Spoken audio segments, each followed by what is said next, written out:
今日嘅第11屆嘅香港節咧，我哋又是同上一屆一樣咧，請到陶傑先生咧，同我哋去做一個對談。咁咧就係琴日咧就係正式嘅香港開埠日子咧，即係1月26日啦。咁而家喺1月27日星期六嘅下午咧，我哋又喺翻 Hackney， 即係倫敦嘅 Hackney 呢度咧，就係同大家係再一聚咁分享我哋對香港嘅今日嘅主題咧，就係講香港嘅歷史文化同埋現代英國嘅關係。即係我覺得 maybe it sounds a bit awkward to go through this discussion in English among all the people who speak Cantonese or Hongkongese, right? Because it sounds, but we had that experience before. When I was in secondary school, in our English courses, our teachers would sometimes say, "We want you to speak English for the whole time." Maybe they would fine you some maybe $2-3 if you don't speak English and burst into Cantonese. But anyway, this is the 11th anniversary of our Hong Kong Festival event that is hosted by the Hong Kong Museum of Hong Kong. And it's our honor and very delighted to have invited Mr. Chip Chow for the second time to share his thoughts with us. And today our topic of discussion would be the tradition and culture of Hong Kong, a reflection of our memories, because the title of the theme of this year's festival is Lost Memories. So we would like to reflect whether it's lost or not lost, our memories about Hong Kong. But at the same time, both Chip and myself are now living in London or England. So we are in the middle of modern Britain. So we would like to see a personal view of the comparison of the two. Because we are in front of an audience of mainly Hong Kongers, and we all speak the same Hong Kongese or Cantonese. So is there anyone here who doesn't understand Cantonese? Sorry. That's fine. We'll try our best to be bilingual for the whole time, not to affect the fluency or the delivery. So 即係唔好再阻大家時間啦我就而家正式開始咧，就呢個題目咧，我想陶生咧同我哋分享一啲好個人嘅個人嘅睇法。Yeah. Cantonese or English? I would say we can go bilingual. Come from Korea. Oh, Korea. Oh, so you don't understand Chinese? I think we can do mainly in English. Since we have a Korean here, Yeah. I think I'll try my best to Yes. make myself understood in English first. Yes. And then, for the majority of Cantonese Hong Kong, right? Yes. Absolutely. And, Yeah. and Maybe I'll in Cantonese later, right? I would ask as For well. the sake of courtesy. Right. Among our fellow Hong Kongers, is anyone who has a problem about understanding English? 有冇英文真係唔係太識講嘅香港人？所以唔驚啦。So we can do mainly. Yeah. Thank you. Well, it's a big topic. Yeah. But since you just started this conversation with some childhood memories of living in Hong Kong in the late 1950s and the 1960s, shall I start from there? Yes. When I was a child, I was born and I grew up in Wan Chai district in Hong Kong. Right? And during the 1960s, Wan Chai was a very fascinating place. I would say it's a combination between Cantonese, Western, and a bit of Japanese cultures. Right? I grew up in a flat on Morrison Hill Road, which is near Tin Lok Lei, near Hennessy Road. The perception of colonialism, of British colonialism, was formed in a rather blurred way when I was a child. as when when you are a child, 6 or 7 years old, you've got other priorities to learn and to absorb around you, right? Yes. So, as a bilingual education in Hong Kong was more or less mandatory, so I struggled myself in learning between Chinese and English. I did have a very hard time, right? But my early perception about Britain was not that clear. It was always a mixture between a bit of a British and a bit of an American, right? And we went to nearby cinemas like the Lear Theatre. My parents took me there to watch quite a number of Hollywood movies. Some of these movies are all in English, were all in English. However, I could not distinguish between British actors and American actors. I could not distinguish the English spoken on the screen with the most royal and posh accent like Peter O'Toole Right. in that epic directed by David Lean called Lawrence. Lawrence of Arabia, right? So we couldn't tell, right? So when I watched Lawrence of Arabia, Bridge of the River Kwai, and even Dr. Zhivago, slowly I developed an awareness of some subtle cultural differences between these movies, these films, and some Western cowboy movies. I found the English spoken by John Wayne and George Scott or Steve McQueen on the Hollywood film screen was rather strange or different from others like spoken by Richard Burton, Peter O'Toole, or Peter Sellers, real English or British actors. But it was the same language of English. And British cinema was very different from the Hollywood stuff. Western movies, gangsters, and war movies like The Longest Day, and many, many others. I found that there was a category of English-speaking films was more dominated by dialogue. And the dialogue was very interesting and very, very nice to hear. And then I came across the James Bond 007 movie series. And the James Bond films, as we all know now, are a mixture of American culture and with an essence of the British MI6 culture, right? Yeah. So the kind of dialogue spoken by Roger Moore playing James Bond after a mission abroad, coming back to the MI6 headquarters when he reported to his superior called M, right? And the kind of jokes or subtle humor within these lines were very captivating, very attractive. Not until I grew up to my teenage did I realize that Britain and America are two very different countries.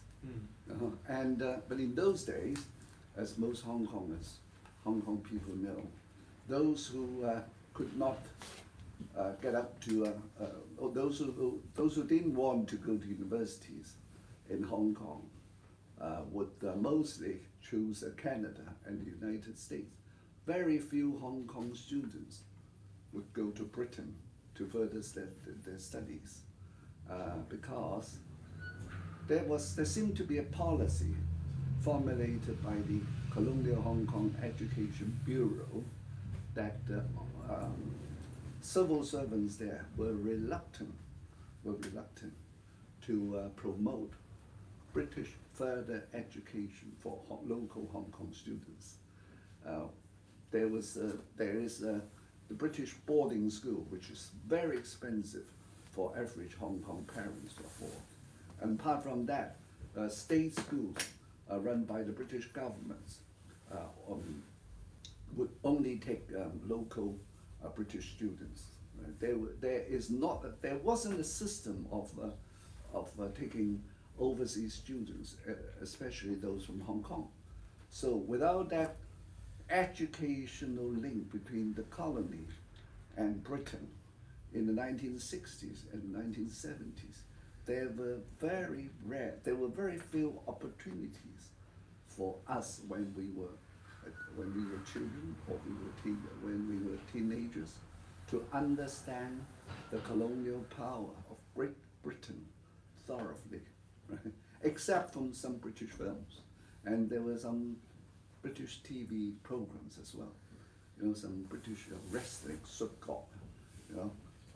wrestling programs, and Maybe the British, they were more Australian. yeah, more Australian, but there was a British wrestling program played on here, red diffusion. Like Chip, diffusion. maybe I can interrupt because Yes. I was fascinated by TV as well. And I had the same problem as Chip because I could not tell the difference between No. Americans and Brits.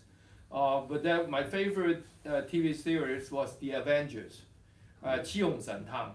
And the Steve, the chief character, the guy there, was a very typical English gentleman. He had a bowler hat and he carries an umbrella.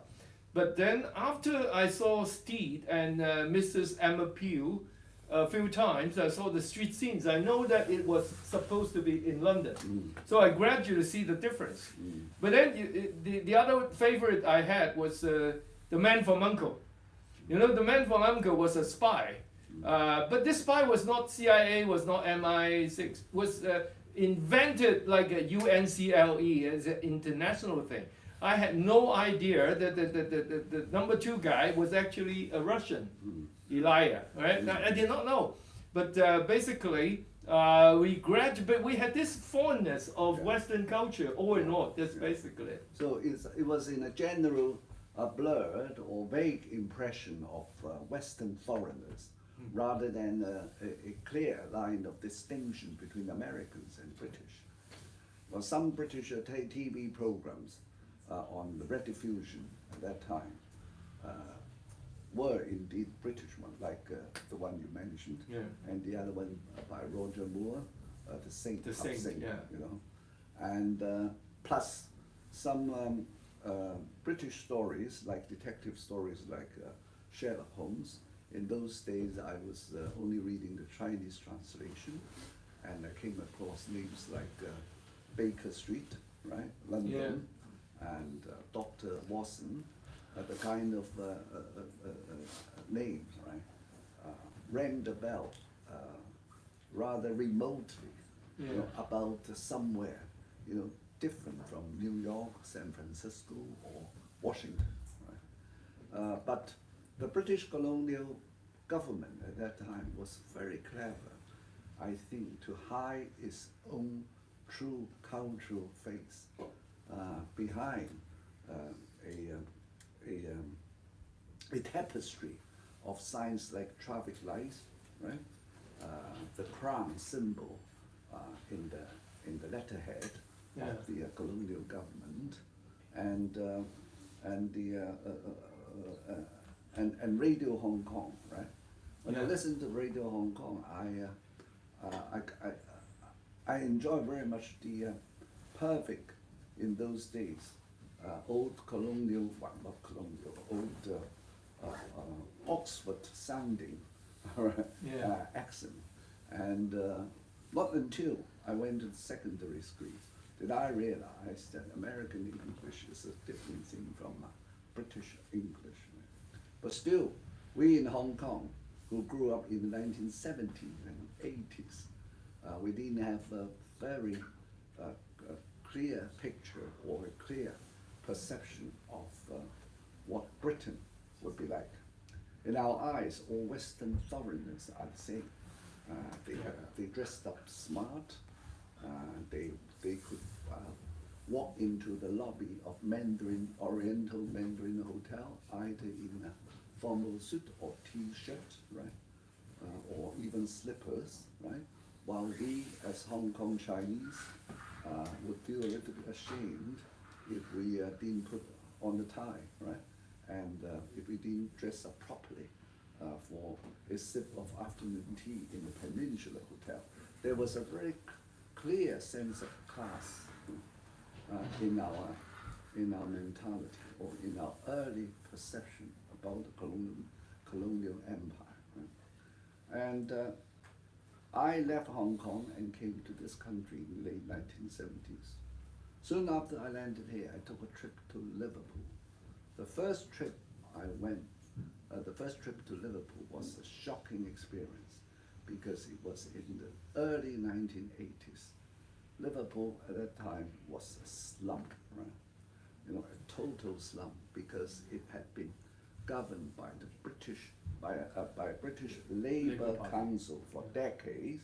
So when Margaret Thatcher got into power in 1979, Thatcher's Tory government had chosen to ruthlessly neglect, right, or even marginalize the city of Liverpool even further by not injecting enough funding into any infrastructure construction. So, I mean, Liverpool in those days, perhaps to some degree still now, was known as the People's Republic of Liverpool, a very left-wing ideological center. And I mean, it was a sad city. When I went there, you know, it was full of poor people on the streets, Liverpoolian Caucasian native people. It was visually, it was a bit of a shock, because I had never seen white Caucasian beggars, you know, asking for money from me on the street. It would have been totally inconceivable in Hong Kong, right? Given that sense of colonial class. So I came to this country, I came to Britain. I had some living experiences in Liverpool, and then I traveled to Manchester and Leeds, Yorkshire, Northern England, Newcastle. Not until then did I realize that Britain is such an interesting country, or it is more than a colonial power. It's more than a colonial power, unilaterally interpreted or perceived by a Hong Kong colonial subject like me, right? So, apart from the similarities of the traffic lights on the streets, I think the rule of law, the common law, right, and then the way you speak, and the way the way you talk, the way you argue a case in English is very much different from what you do in the same in a discussion with Chinese language. So I realized that I have become a person of two cultures, a cultural fence sitter overlooking two green pieces or two lands of green grass, the east and the west. I felt a little bit marginalized, you know, in those days, just like David Tang, the late Sir David Tang. He complained that he didn't come to a boarding school in England until the age of 12. He said that he had not been able to speak a single word in English until he landed in a boarding school called Perth in Northern England. So I think everyone, including the late Sir David Tang, would experience such a cultural shock. But I think the earlier you experience such shocks, the better, because you would digest these cultural differences with a lot of questions. You know. Parents and teachers were unable to give the answer. Well, these questions or issues were never taught in any school in Hong Kong. In a Hong Kong school, English was taught as a rigid business language with grammar, pronunciation, you know, vocabulary. so that you would memorize everything in order to pass the exam, and then that's all. English, it was not taught as a cultural language. It was taught as a business language in Hong Kong. I think it's still the case now. Yeah. So it doesn't mean that a Hong Konger born in Hong Kong, would not would be able to get fully assimilated into the cultural life here. You still need to study or learn a little bit. Right? Unfortunately, the subject I taught at university was arts or humanities. So I was more or less under pressure to read as much as possible, to speak as often as possible, and to travel around the country. Still very much I enjoy doing today. I just came back from a trip to Dublin, in Ireland, to discover further the differences between Irish English, the Irish culture, and the British one.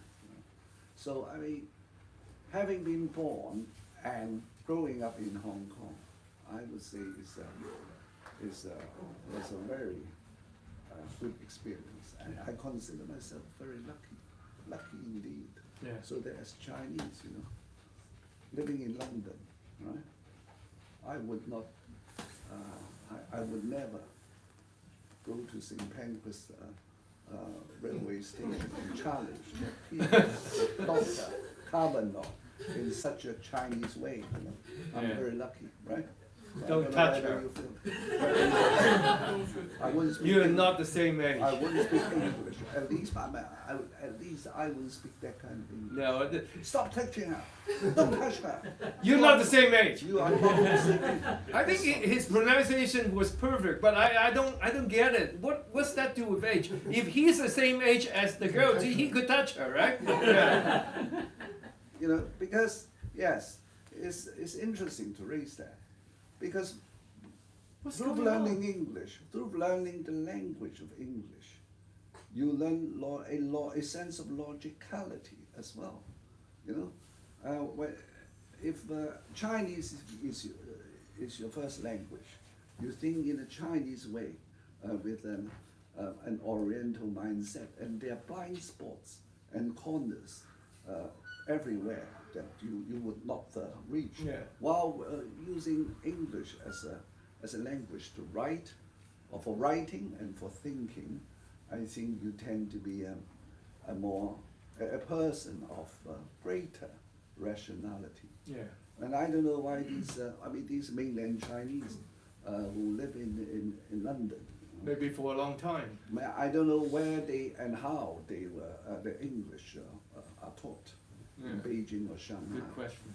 And I can imagine that even if they study English, either the language or culture, in the context of communist China, if I'm allowed to say that, right? Yeah. Their perception about Britain or about the West is still very much problematic. Yeah. So thus causing a lot of political friction or conflicts. So it's my own experience. Perhaps for a Korean friend living and growing up in Seoul in the 1970s, right? You would see American Maybe soldiers the 80s more like it, right? American the soldiers 90s, yeah. from the barracks, Yeah. right? Yeah. The kind of English you used to hear Yeah. would be very That's much right. different from ours, Yeah. right? And followed by McDonald's, Yeah. right? And Coca-Cola, and your perception of the English-speaking world would naturally be fundamentally So here- different from yeah. ours. Whereas ours Yeah. is more rich and complex, and it was quite a bit of a confusing but interesting experience for me Right. as a child. Yeah. But Chip, before we go to the interesting experience of our Korean friend here, maybe I would add my 50 cents first. I know that they may find your story more interesting. So I would be very, very short. Only personal, right? Everybody has his own experience, has his own reflections, and has his own memories. Sometimes the memories may not even be accurate. So I give you something because I'm more, people would regard me as more politically aware about all these situations here. But I was always critical about the different governments and what's going on between these big powers, what they were playing with each other. So I just want to give you 3 impressions I had as a Hong Konger under British rule, starting from the first one. I think it was 1978. 1978, I was studying in the Chinese University of Hong Kong. I just gave you this, right? This was the 78 orientation brochure of the whole. We had 3 colleges at that time: New Asia, Chongqi, and United College. So they had this brochure for the orientation. Everything was anti-colonial, anti-imperialism, and very nationalistic, and say the Chinese were exploited for 100 years of humiliation by the colonial powers, by the European powers and all that, okay, since the Opium War, and that's why we had Hong Kong. In 1978, I think the Chief Secretary of Hong Kong was Sir Jack Cater. He came to see us. So he was in the Franklin Center. He had a talk with the students, and I was one of the representatives. So he was sitting there in a crumpled suit with worn-out shoes and with a tie that seemed to be like very old-fashioned. And his shirt collar was not like pristine. But he was very decent-looking, older gentleman, very humble. And I saw at once that he was not the kind of Guailo I saw in the Mandarin. He was a different breed, right? Very down to earth. And I think a true kind of British English gentleman. And a civilian colonial servant, civil servant of the colonial service, right? He was there representing the Queen and representing Britain. So he was at the same time humble, but very dignified, right? So I was very impressed by him. And the thing is, and I was saying now we are in the late 70s and Hong Kong seemed to become a very prosperous city. And he did not agree with me. He said, this is not prosperity, we still have a long way to go. So I thought, they were not oppressive after all, right? These people were sincerely trying to make this city very better. Modest. Right? Very modest, not assuming. Low Low profile, but no slogans. Working hard to make the city a better place for everybody. So that was my first impression. Yes. The second one was a very sad one. It was 1982. Margaret Thatcher went to Beijing, and she fell down from the stairs of the people's, the Great Hall of the People, right? And then she came to Hong Kong. She came to Hong Kong. Some of my fellow students, I was already working in a bank, the Hong Kong and Shanghai Banking Corporation. And then my younger junior sort of Sidai, right? They were organizing a protest. They said, oh, these 3 treaties were unequal treaties. This is like they sell opium to us and take over Hong Kong. We should get rid of them, and then we should get Hong Kong back to the Hong Kong people. And at the same time, we fight for democracy. And I was shocked and anger. I was furious. I said, I am now given this opportunity to work for a British bank. We are trying to create more wealth in this market economy. And then now this Chinese Deng Xiaoping, they want to take over everything. They want to control us. They want to get it back to communist rules. And you students over there, so nationalistic, so patriotic, and you said Thatcher had no right to be here, and all these 3 treaties were unequal. So I just could not get it, and it was basically anger. So the first one was a lot of respect to Sir Jack Cater character. That was 1978. The second one was anger. It was anger. Is what my emotions about what the hell is going on. You don't represent me. 你不能代表我, right? What this rubbish? What this nonsense? And then of course, now I have studied so much history. I say, There has never been a single treaty that's unequal. And having said that, there has not been a single treaty that is equal, right? If I go to war with you, the two nations went to war. If you don't completely destroy the other nation, like Nazi Germany, then you have to sign a peace treaty somehow. The guy who lost that war has to pay for that, right? You have the Franco-Prussian War in 1970. They signed this this treaty, or Treaty of Frankfurt in 1971. What's that unequal? There was a lot of sums that the French government had to pay for losing the war, right? So who started the Opium War? This is a big story. But at the same time, I mean, what are the legal base did the British have in the administration and ruling of Hong Kong? So this was pure anger and sort of saw this stupidity of this very idealistic students. I think at that time, some left-wing universities in some Korean universities, right? University students, right? In Left-wing Guangzhou? university students in Korea were doing the same against the Park Chung-hee military dictatorship. So they said Park Chung-hee kowtowed to the Americans. They wanted an unconditional reunification of the Korean Peninsula, or they even worshipped Kim Il-sung more than did their fatherly dictator like Park Chung-hee. I think it's a kind of pandemic. It's a kind of it's a worldwide pandemic, like the COVID. It's a global pandemic in those days, and it's a flu still in this generation, very common among the young people. Right? I mean, I wasn't angered. I was a bit amused, right? Because these university students in Hong Kong, they didn't know what they were very for. ignorant. Yeah. Well, I mean, my moment of amusement came a little bit earlier than that, because I witnessed the Hong Kong Communist riots in 1967. Because I read newspapers from both sides, the pro-Chinese newspapers like Ta Kung Pao, and some pro-Kuomintang or liberal newspapers like Ming Pao in those days. I thought, now these guys want Chairman Mao's troops to cross the border and take over Hong Kong. And overnight, Hong Kong will be full of people's commune.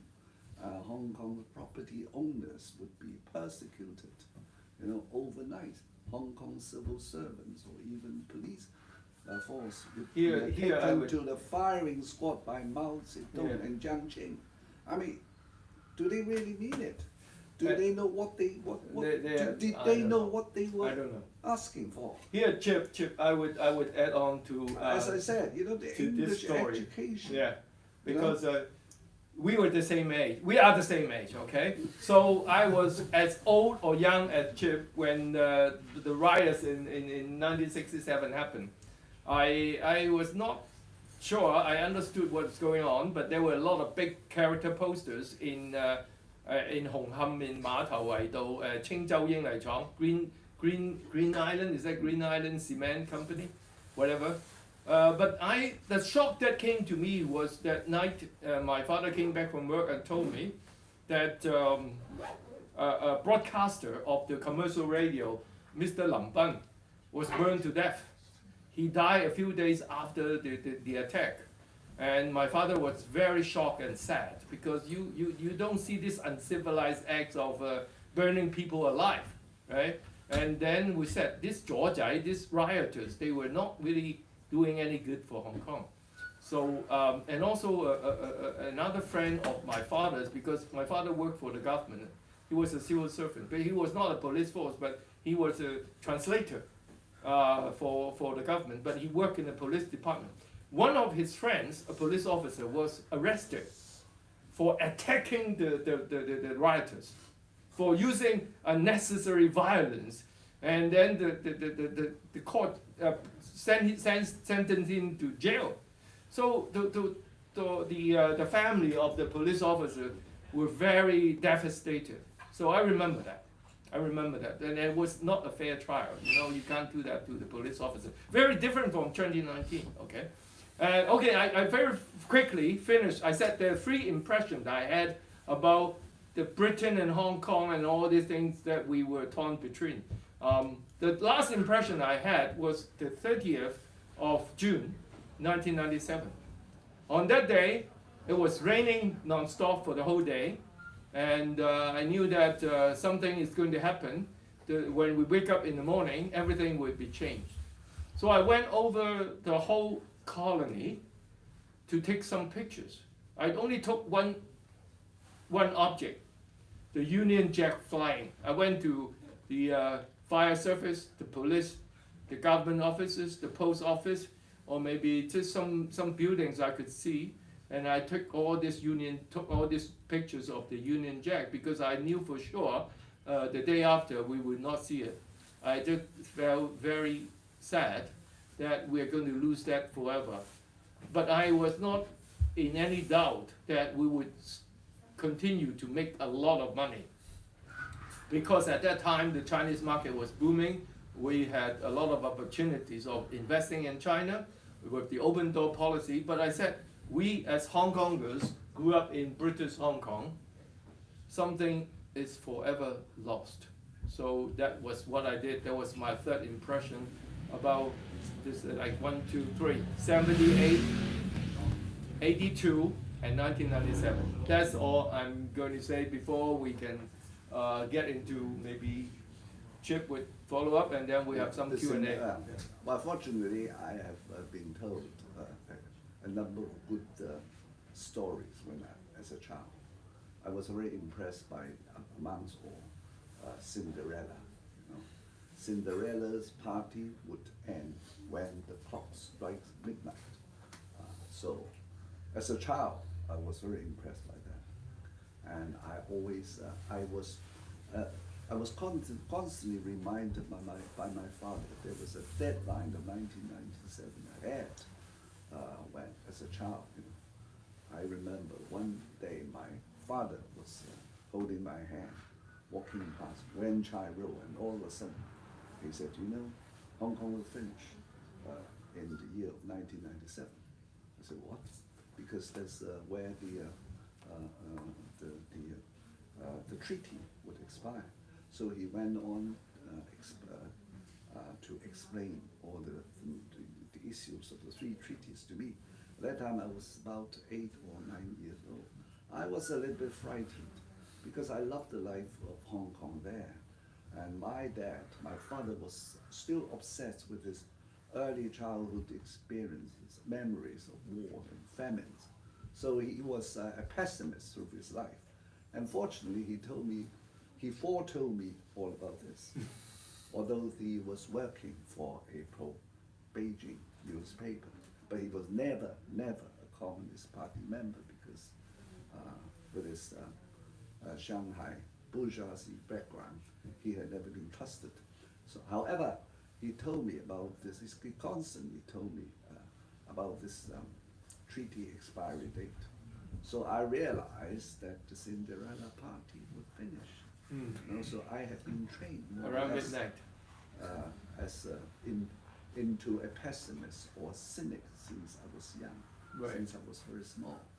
But as the old saying goes, if God closes a window for you, he would open a door. Right? And now, forget about Hong Kong with a smashed window or closed curtain, whatever. The British government has opened the door, BNO. So living in Britain, I have no complaint. I mean, this is a very rich extension of the late colony of Hong Kong, right? So I think life would have to move on. Yes. Tomorrow is another day, as the famous final line of the film, Gone with the Wind, right? Yeah. So more or less that's destiny or fate that you have to accept. But in the long run, I'm not that pessimistic about Hong Kong. I think it would rise up again. I think so. Because Hong Kong has seen political ups and downs and devastating social upheavals since 1841. the Taiping Rebellion, the fall of the Qing dynasty, and then the fall of Chiang Kai-shek's nationalist government, and then the big famine. You know. Geographically, Hong Kong is forever there at the mouth of the Pearl River Delta. So long as a country as big as China with 1.3 billion population exists, right? Yeah. I think the West, right, or the rest of the world will still want to get into the China market. I think eventually, above all, it is money that would decide the fate of China and Hong Kong. And the Communist Party love money. You know, I think Xi Jinping said he hates money, but he's not going to live long, right? The Communist Party, since the death of Chairman Mao, has been transformed into a very greedy, money-loving, ruling regime, right? As marked by the late Shanghai, the leader from Shanghai, Jiang Zemin.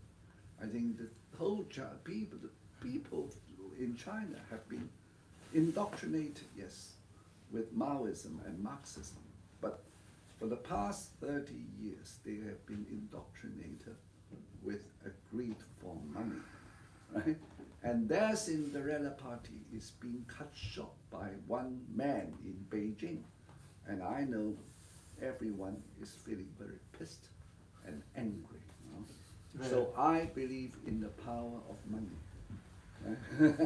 And I think the money God will triumph in future, and I think very soon. So That could be good news, but anyway, as the silver lining, you know, you mustn't lose all your hope.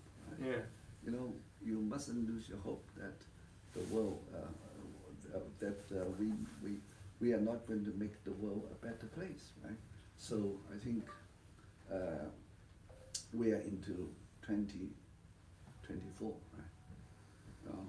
If you have seen what happened at St. Pancras railway station, what happened to Dr. K, and all the social media response in the English-speaking world, as well as in China, right? And you know, China is a different country, you know, I think, right? So, what happened? Yes, I mean, Hong Kong in the Cold War era was a very interesting city.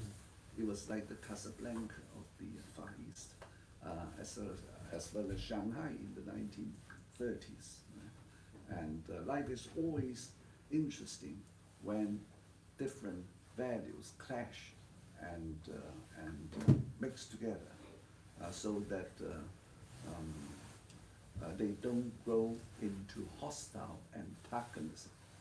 Right? And in Hong Kong, I think the British colonial government was smart enough to strike a balance between manipulating the communist China, as well as keeping the city and international entrepot as aided by the United States, by the Americans. So it was such an amazing acrobatic piece of work, right? And I hope future British politicians would have such wisdom to play the music again, right? Yeah. To play the same sweet sounding music again one day if they could. Thank you. Right. Well, we're not sure. Nobody knows the future. But anyway, now that we are all here, very much settled down in the United Kingdom, and I think we have to do our all small parts of each one to live a better life. And I think money is nothing wrong. I mean, there's maybe some values after money, but once you get your economic life in order, maybe the rest will fall in place. So we'll see. We would stay optimistic. So now we can, we get into, we are very flexible here, a Q&A section in which you can ask as many questions as you want. and you can ask that in English, maybe Cantonese or even Korean if you want. And then we would finish when we feel like it, and then Chip, did you bring your book? No. Okay. Anyway, so after that, maybe you're interested in my book, you can buy and have our course. But before that, questions and answers. And anyone want to be the first one? Both English and Cantonese is fine. 而家咧就係一個問答嘅環節咧，大家可以用廣東話。